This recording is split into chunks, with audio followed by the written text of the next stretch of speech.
So ayun po mga team vlogger, tanghali na naman po, oras na naman para magluto si vlogger.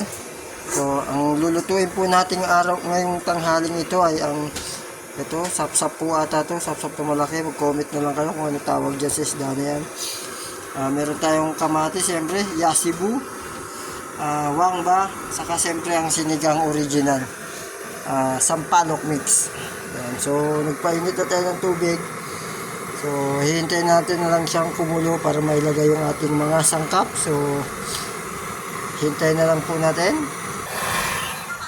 So, ayan, habang hinihintay natin na kumulo. So, shoutout muna po kay Maria yata to, Maria Manuel Corazon.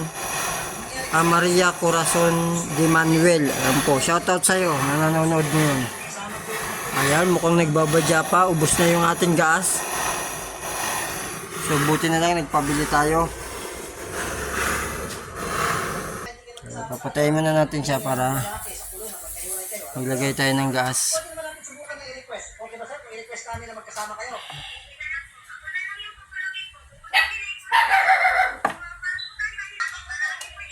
So ayan, maglalagay na tayo ng gas muna pansamantala. Ayan. Ayan. Yung gas po na nilagay natin ay halagang 20 pesos lang.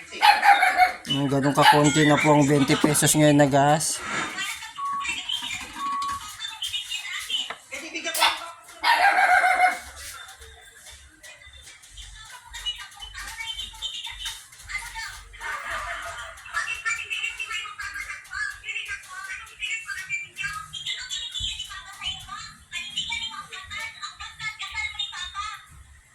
Tama nga naman.